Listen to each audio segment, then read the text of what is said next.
YouTubers, thank you for joining me again. This is the 2nd of October. We are in spring, but summer's just around the corner for us in Australia. Just an update on how I am balancing my batteries manually. Keep a close eye.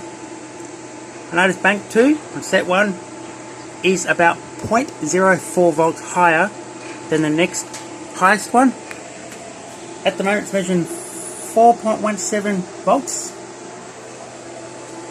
And to the new edition of the PWM, I wanted to keep an eye on, make sure it does its job, because the cheap ones do not. They will overcharge your batteries. So I have set the cutoff to be 28.9 volt. Still some flow of 340 watts, so still flowing.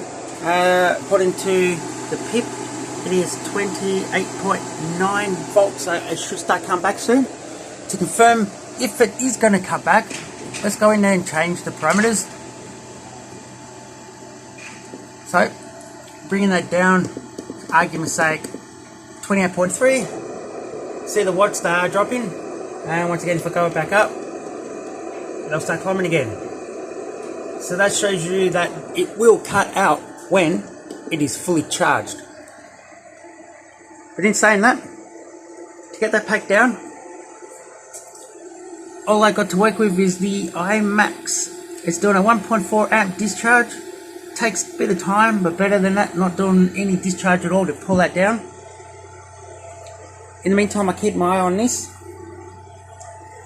And like I say, why we do this is we don't want them overcharged, because electricity doesn't discriminate against over all the packs.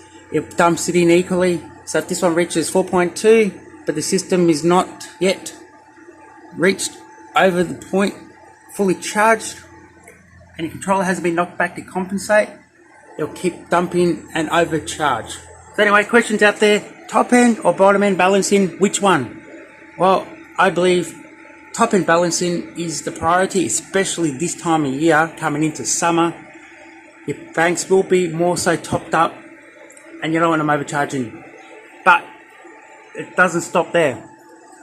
If your banks are balanced at bottom end, you can overcharge one of the banks, but if it's balanced at top end, one of the banks might drop out way below the 3 down to 1 volt, whatever. Eventually you'll kill the pack.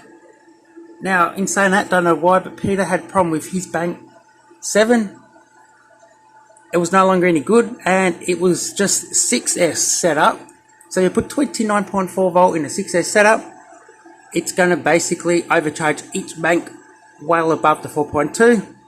So you don't want them to drop too low. You've got to manage that too, because they'll eventually kill one of the packs and overcharge anyway. Otherwise, if you've got the balance on paper good, they're going to stay reasonable at top end, and mine are doing very, very, very well. Just keep an eye on that. 0.04 over the next, not too bad. So anyway, that's just how I do mine. As far as manual balancing, keep an eye on the multimeter, keep an eye on the pack, do a little bit of a discharge, and hopefully it will pull back in line. But anyway, thank you once again for watching and supporting me, and drop some comments, and otherwise I'll see you next time around. See you later, bye.